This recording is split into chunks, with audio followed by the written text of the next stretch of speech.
आदाब, नमस्कार। दिल्ली स्टोरी में आपका स्वागत है और अब कुछ ही दिन का समय बाकी है जब पूरे देश भर में धूमधाम से ईद उल अज़हा का त्यौहार मनाया जाएगा। हर साल ईद उल अज़हा पर हम लोग कुर्बानी करते हैं और इस साल भी हम लोग कुर्बानी करेंगे। मगर लोग कुर्बानी करने के बाद जो उसकी खाल होती है, जो उसकी स्किन होती है, उसको किसी मदरसे या मस्जिद के अंदर दे देते हैं। लोग सोचते हैं कि हम किसी मदरसे या मस्जिद में वो खाल दान देकर सवाब का काम कर रहे हैं, कोई नेक काम कर रहे हैं। क्या आपने कभी सोचा है कि हर साल उस खाल का क्या होता है? किसको फ़ायदा होता है? क्या वाक़ई में उस खाल से किसी मदरसे या मस्जिद की ज़रूरत पूरी होती भी है या नहीं? इन्हीं सब सवालों को लेकर आज मैं आपके साथ दिल्ली स्टोरीज़ पर हाज़िर हूँ। भारत में चमड़ा यानी लेदर का जो उद्योग है, वो केवल ना एक व्यापार है बल्कि ये देश के सबसे बड़े और सबसे पुराने पारंपरिक व्यवसायों में से भी एक है। भारत का चमड़ा उद्योग लगभग आज की तारीख में 1.5 लाख करोड़ से भी ज़्यादा का है। इसी के साथ-साथ भारत आज की तारीख में तीसरा सबसे बड़ा चमड़ा एक्सपोर्टर भी है।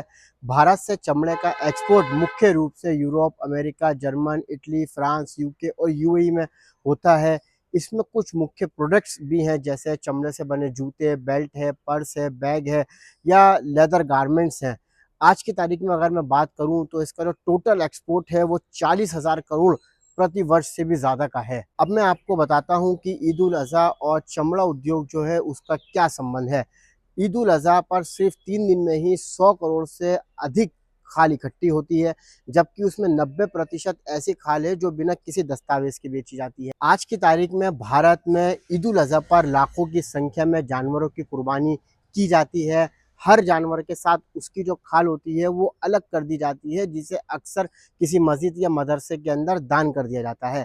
भारत में ईद उल अज़हा के दौरान लगभग 50-60 लाख जानवरों की कुर्बानी की जाती है। इनमें से कम 70 से 80% जो जानवरों की खालें हैं वो चमड़ा उद्योग तक पहुंच जाती हैं। अब मैं आपको बताता हूं कि जो 3 दिन ईद उल अज़हा के दौरान कुर्बानी हिंदुस्तान के अलग-अलग हिस्सों में की जाती है और होती है, उस वक़्त जो बकरे की खाल होती है उसकी जो कीमत होती है वो मात्र ₹10 होती है, जबकि वही खाल की कीमत आम दिनों के अंदर 60 से ₹80 पहुँच जाती है।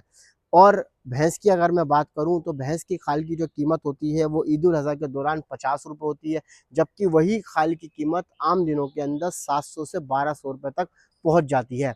अगर आप इंडिया मार्ट पर भी चेक करेंगे तो आज की तारीख में आपको एक रॉ खाल बकरे की ₹105 स्क्वायर फुट मिल रही है। जैसे मैंने आपको बताया कि जो बकरे की रॉ खाल है वो इंडिया मार्ट के ऊपर आज की तारीख में ₹105 स्क्वायर फुट मिल रही है।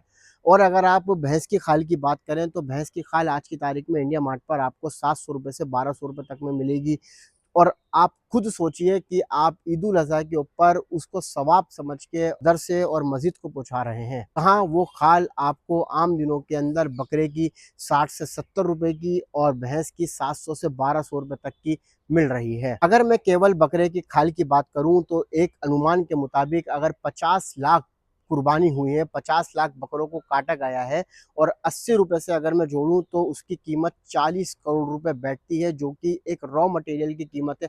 अगर मैं रॉ मटेरियल खालों की बिना टैनिंग, विदाउट टैनिंग की खालों की बात करूँ तो 50 लाख अगर कुर्बानी हुई है और बकरा काटा गया है तो उसकी जो कीमत बैठेगी ₹80 से वो 40 करोड़ रुपए बैठेगी। अगर मैं इसके अंदर भैंस, बकरा या और जानवरों की खाल ऐड कर दूँ, मिला दूँ तो ईद उल अज़हा के आसपास लगभग जो पूरा चमड़ा उद्योग है हिंदुस्तान का उसको 400 से 500 करोड़ रुपए तक का मुनाफा कच्चे माल पर हर साल होता है। अब मैं इसमें आपको बताता हूँ कि जो आप सवाब समझ के दान कर देते हैं मस्जिद और मदरसों को, खालें जो हैं वो सीधा व्यापारियों के पास चली जाती हैं और इन खालों को दान करने से किसी भी मस्जिद और मदरसे को कोई मुनाफा या कोई फ़ायदा नहीं होता है।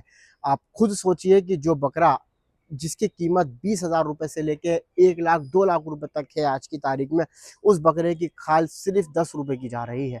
इससे भारत के चमड़ा उद्योग को कितना मुनाफा हो रहा होगा। हंगामा खड़ा करना मेरा मकसद नहीं है, मेरा मकसद है ज़मीनी हकीकत बदलनी चाहिए। इस ईद आपको और हमको सोचना पड़ेगा कि क्या आप वाक़ई में किसी मदरसे और मस्जिद की मदद कर रहे हैं या उनके लिए और मुश्किलात खड़ी कर रहे हैं। दिल्ली स्टोरीज़ में आज के लिए बस इतना ही। आगे की तमाम खबरों के लिए दिल्ली स्टोरीज़ को लाइक, शेयर और सब्सक्राइब करना ना भूलें।